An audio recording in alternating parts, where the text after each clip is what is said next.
Hello, welcome once again for another edition of Lectures by LOB-EZ. That's right. It's about that time for the rhythm and the rhyme of Doctor of what I have no idea. But anyway, we're going to talk about World War I today, me and Leland. Leland's down there. You may hear him tip-tapping around, but don't worry about that. Glad you could join us. It's a rainy day outside. My last video was beautiful. Who knows what the discussion will lead to? Last time we were talking about killing moles, but you know that's the beauty of history. Covers so many different topics. I believe that that's pretty much the only subject you need to take. It's history. I mean, you learn about everything you need to learn in history. I mean, you learn about all the different beautiful little artistes and whatnot, and you can learn about literature and then the sciences, even though most of them is about the voodoo or the devil worship, because there's no way that they can get them the kind of results or whatever it is they claim that they can do. It's dark magic. It's the devil's brew. But anyway, we learn all about that in history, so you never know what we're going to talk about. May just tickle your fancy, and why not get yourself a Coke Zero, sit on the couch, and join me and Leland as we dive into World War I. All right? Because it's not like you're going to go outside because it's raining cats and dogs. You know what they say, April showers bring June mosquitoes. All right, here we go. Talking about the many causes of World War I. See, that's the thing, about this course and the AP exam is they're not too interested about what happened in the middle. It's like they got ADD, them AP history people. They got ADD because it would be like, if you really had an attention span, you'd want to know what happened at the beginning and the end, not just the beginning and the end, but you'd be interested about what's going on in the middle. But that's not AP Euro history. They got the ADD, so they just care about what happens in the beginning and the end. They don't, the heck with the middle. Where you going, Leland? Did I start shouting? I get too loud, I scare you? All right, or is it thunder? My dog Leland, he gets, you should see him. He gets scared when the thunder. Yeah, the 4th of July comes along, and he is just a mess. Gotta give him a Benadryl. Don't tell anybody, but he just sometimes needs to take a nap, even when he doesn't want to. But anyway, so what I meant to get at was the fact that, we need to be talking about the causes, because that's real important. All right? So, some people like to teach it like mania. All right? Mania. It's what they call that? They're an acronym. Mania stands for militarism, alliances, nationalism, imperialism, and assassination. You ever think about how they spell? Never mind. Anyway, assassination. Well, all of them, I guess they find that that's apropos. That's a French term. For the start of World War I, because what is mania? Mania is madness and chaos, and don't get me started on what that rhymes with. But anyway, there's all kinds of foolishness when somebody is suffering from mania, and so that's what a lot of people think was the cause of World War I. Anyway, I tend to think, because I'm a doctor, that the main cause is nationalism. All right, and we've already talked about that. Like that nationalism means it's kind of like oh, I don't know, you put like patriotism on steroids or something like that. But it's an intense love or devotion for one's own ethnic group. All right, and there's all sorts of things that tend to, unite people based on not just ethnicity, but it be language and religion and past and even the earth, like the dirt. They feel some kind of connection, spiritual connection to the ground that they walk upon, because their ancestors walked on that land. A lot of them had to go through all kinds of historic, epic struggles, all right, in order for them to persevere. So they had to go through the cauldron of adversity. But anyway, it is something that causes people to take this kind of stuff very seriously, all right? And so we don't really understand necessarily, the forces of nationalism here in the United States, because we are a multi-ethnic nation, and we are I have once used the description of a polyglot to describe what the United States is. You got Google, don't you? You can look it up. All right. So anyway, but nationalism, I like to think of nationalism it's like two things. All right. Time for the metaphors. You ready? All right. Nationalism, on one hand, is like a magnet because it can draw people to it, right? Just like a magnet draws, metal. Yeah. And the other thing is like a bomb, right? To blow up moles. No, but it's like a bomb, because if you put too many different things together, then it goes boom, right? And so that's what we need to talk about. All right. So Alsace and Lorraine. Alsace. I always think of, when I say that, like applesauce and Lorraine, like Lorraine cheese. Applesauce and Lorraine cheese. That don't sound like that would go too well together. I mean, that kind of sounds like about as tasty as putting, I don't know, like peanut butter and mayonnaise together. Not too good. But anyway, Alsace and Lorraine was taken from the Frenchies when? You tell me. I bet you should remember. That's right, the Franco-Prussian War, 1870, all right? It was taken because there's some German people that live in there, and the Prussians were trying to unite and convince all the other Germanic territories to unite with them. And the other thing is that the Alsace and the Lorraine people had rich resources, natural resources under the ground, like iron and coal. All right, so it was quite valuable. But when it was taken in that fashion, in a humiliating way, by the Prussians and soon to be Germany, it was something that was very humiliating. All right, to the Frenchies, and ever since then they swore revenge. That's what they wanted. And as long as Germany was in possession of Alsace and Lorraine, that meant that the Frenchies and the Germans are just like the Hatfields and McCoys. You know who the Hatfields and McCoys are, don't you? Well, you should, but you probably don't. But that's all right. I still love you. Okay, so it was something that, kind of what became a reality for Germany, and the man, and we'll talk about him in a little bit, but the mastermind behind German unification, of course, was none other than Otto von Bismarck. All right, and so what he realized is that in order to keep Germany safe, they was always going to have to recognize that France was their enemy, but without any allies, France ain't no worry, ain't no concern to the Germans. So the foreign policy goal for Germany became, well, that's right, Shante.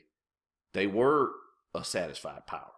You know, after you get done eating like a big Thanksgiving meal, you don't want nothing else except a nap. And that's just like Germany, all right? Even though they used blood and iron to take land from the Danish and then the Austrians and then the Frenchies, you know, they could have kept going, but they didn't, because all they wanted was unification, all right? And so once they achieved their goal, then they didn't want to do anything else, all right? Well, I know, Shantae, I know it's getting off topic a little bit, but here's the thing. Y'all got an AP exam coming up, and we got a review. Oh, that was the ice maker. But what I'm trying to say, people, is this. Every lecture with LOB-EZ and Leland is like an AP review, because we always going over all kinds of important things. So I think, you know, a little bit of patience, Shantae, is in order. So come on now. Go sit back down and get out your study guide and all your pretty little colored pens, like the 37 colored pens that you use. All right. Now, very good. Now, okay. Now, may I proceed? Thank you. All right. So another cause, this here militarism, I think that's pretty plain to see. All right, so just a couple facts. Germany had the largest military army, I should say, army. They had the largest standing army in continental Europe, all right?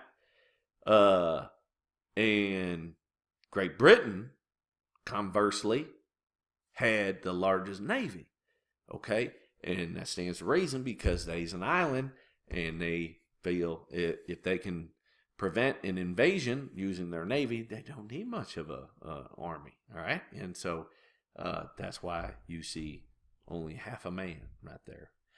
Very small standing army at the beginning of World War I. All right, and so what do I want to say about this? Well, what happened was, shoot. I don't want to say too much about this because we're going to get to that later, because we got to talk about Kaiser Willie the Deuce, and we're not there yet, so I don't want to talk too much about that. But anyway, oh yeah, here's another area that was full of nationalism. All right, it's called the Balkan Peninsula. All right, and some people, I think it was Otto von Bismarck, referred to it as the powder keg of Europe. All right, it's all kinds of problems. Okay, so if we go back to the beginning of this course, 1453, everybody knows what that is, right? That's the fall of what? Constantinople. Very good. All right. The fall of Constantinople marks the ascendancy of the Ottomans. All right.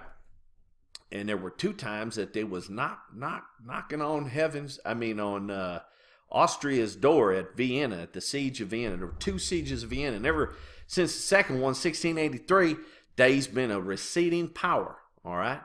And they is getting weak, all right? And starting in 1821, the Greeks fought for their independence, and you may recall that the Concert of Europe initially thought to support the Ottomans against the Greeks, but because of the historic importance of the Greek civilization, they chose not to, and to support Greek independence. But anyway, this area here is full of all kinds of different ethnic groups, okay? And nationalism is threatening the Ottoman Empire, all right? It's being pulled apart by this little bomb, right? And neighboring Austria is in somewhat of a similar situation. You may recall that following their defeat twice by Prussia, right? Once in the War of Austrian Succession, and twice by the 7 years war by Prussia, that they gave up their long-standing dream. What was their long-standing dream? Well, remember, Austria was the capital of the Holy Roman Empire, so that must mean that they was the ones who originally came up with the idea for German unification. But Prussia done whooped them twice, so they figured they was going to pivot to the east, and they was going to extend into that void that the Ottomans were leaving behind. But when they absorbed all these little ethnic groups, they had the same problem. All right, they were giving themselves future problems by not giving equal citizenship rights to these different nationalities, and thus, all right, opens the door for future unrest. All right, now, what we must remember is all these people down here, all right, like in Albania and Montenegro, I can't say that right, Montenegro, excuse me, and in Bosnia, Serbia, I don't know, Bulgaria. Well, anyway, up here in Austria, they got like Czechs and Slovenians, and they just all kinds of different Slavic people, all right?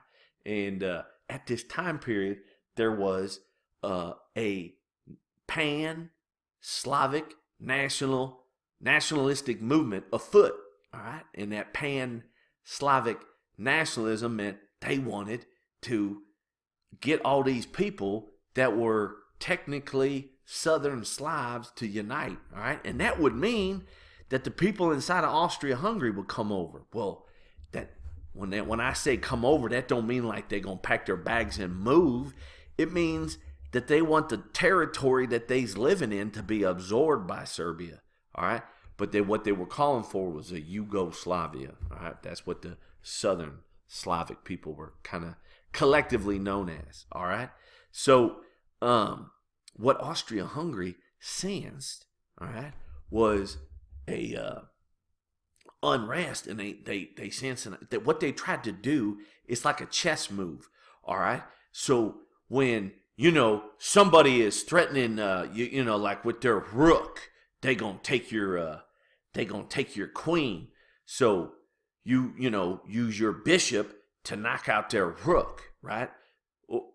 You try to prevent a problem by taking care of it, offensively. And so what they did was if Serbia was to unite with Bosnia here, they're much bigger, all right? And that's bigger enemy that one has to deal with. And not to mention, the Serbians causing all kinds of ethnic unrest in the Austro-Hungarian Empire.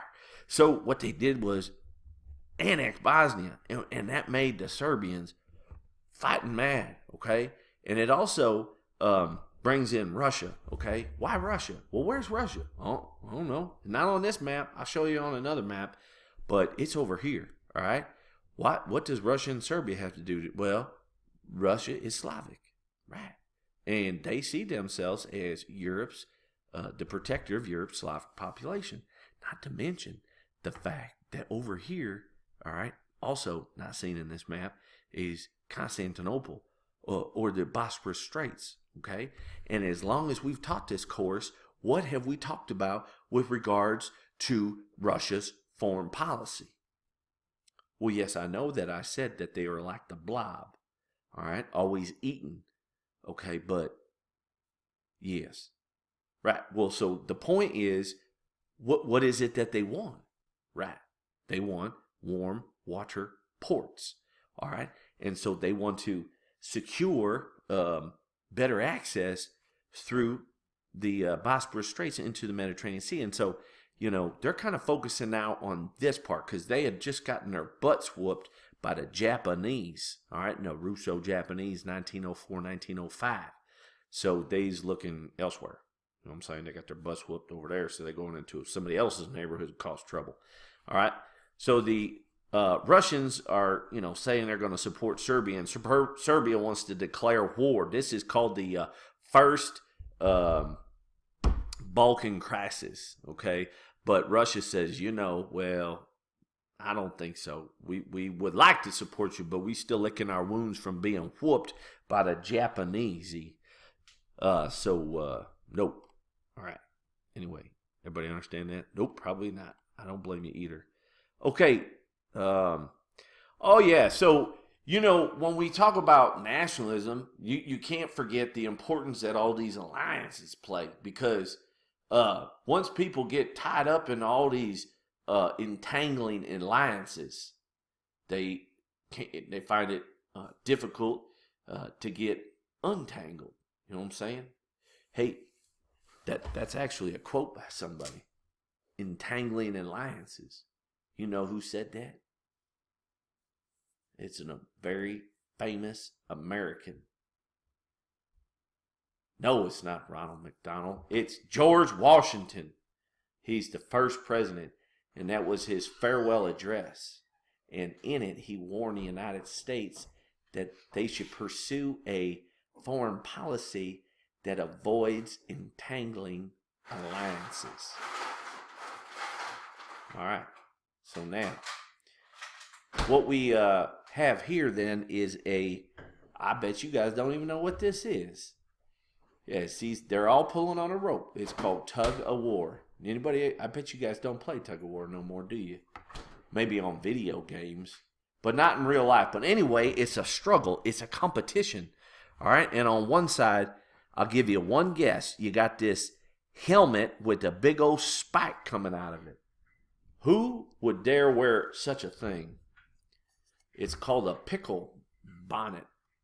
It's Germany. Who's Germany's ally? Austria-Hungary, okay? And on this side, you got Great Britain and Russia, and I'm thinking that's Serbia. I don't know who that fella is with a top hat. I thought that was Great Britain, but look at that. There's the British flag. Anybody know what the name of the British flag is? It's called the Union Jack. Anyway, this here fella right here is Italy, all right? And why is he sitting out? Well, if you would ever bother reading the notes, you would know that they were first with the Triple Alliance, and then they joined the Triple Entente. Wait a minute. Triple Entente. There's 4. Who is it? I don't know. Well, maybe that's France, and that's Russia, that's Great Britain. Yeah, okay. The tricolor flag, I guess. Is that green? It don't look green to me. That looks blue. Anyway, that's got to be Serbia because of what's about to happen. So, all right, but the Triple Entente is these guys, okay? All right, and so we'll talk about that. But so, once you are obligated or honor-bound to look at his skinny legs. My God, he's not going to win. Anyway, moving on. This is the same pretty much as that earlier one. Not exactly, but sort of similar. All right, this is who I want to talk about. That's Otto von Bismarck, all right? So I have much love for Otto von Bismarck. All right, so he is the mastermind behind German unification, okay? And he gets forced out in 1890 by this here fella. And this here fella is the grandson of Kaiser Wilhelm I. So that makes him Kaiser Wilhelm II, or Willie the Deuce, as I like to say. All right, so he's the one that recognizes, even though they're a satisfied power, they're going to have to deal with the fact that France is their enemy, so they're going to isolate them. So he's able to do that, all right? Now, I'm going to explain how, all right? Remember we were talking about the competition that existed in the Balkans, the powder keg of Europe for control. Look at those handsome devils. Not. Moving on. Right here.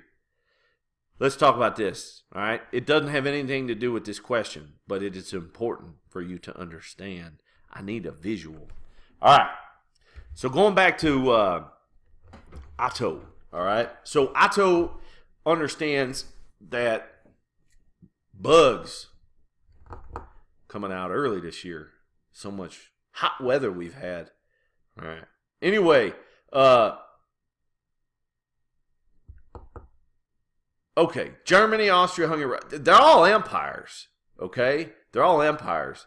And as such, that means, well, what we've already talked about this. I'm not going to, you should know the answer to this, okay? An empire is different than a nation because it's multi-ethnic. Now, I already done talked about this, so don't be looking at me like I didn't, all right?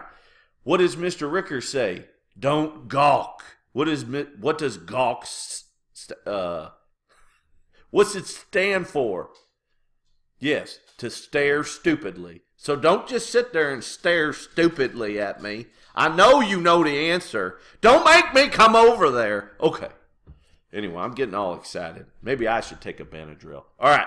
So anyway, what's going on here is he's got to figure out a way to keep the top on this whole mess so it doesn't explode. All right.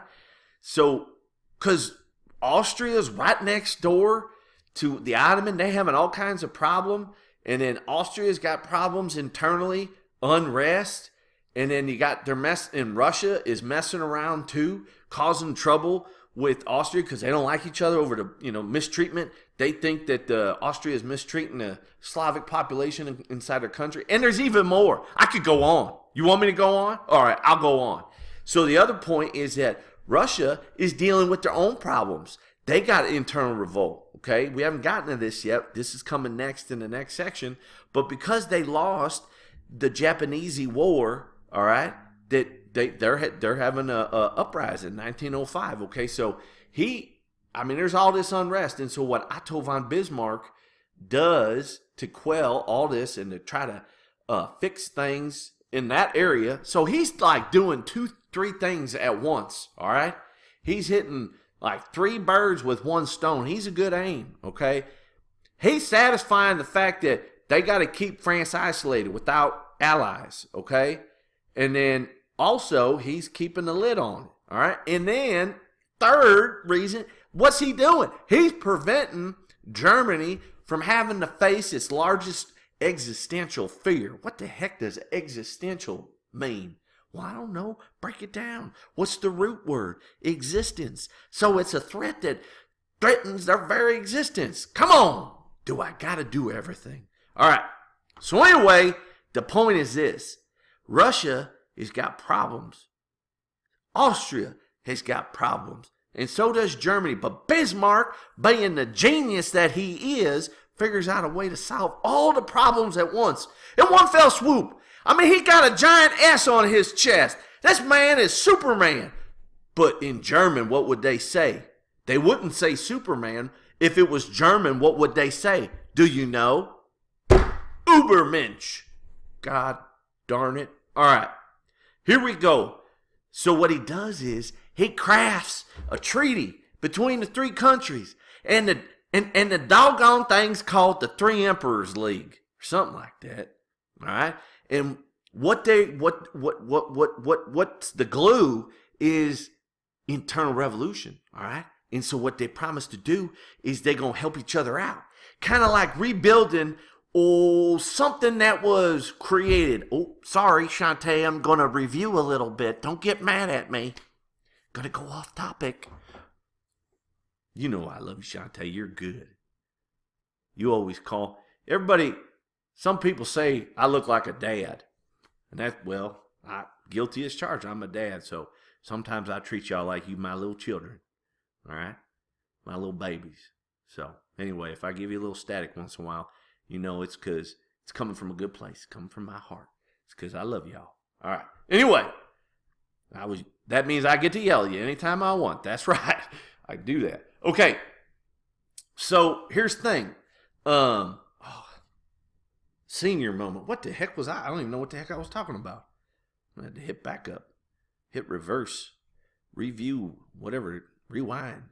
Three Emperors League. Yeah. Oh! I was getting ready to review. Okay. Let's go back a little ways. Who was the big threat 100 years prior? Well, what time period am I talking about? Well, I'm talking about now. 1914. So who was a threat 100 years prior? Yeah, that would mean 1814. Who was the big threat in Europe?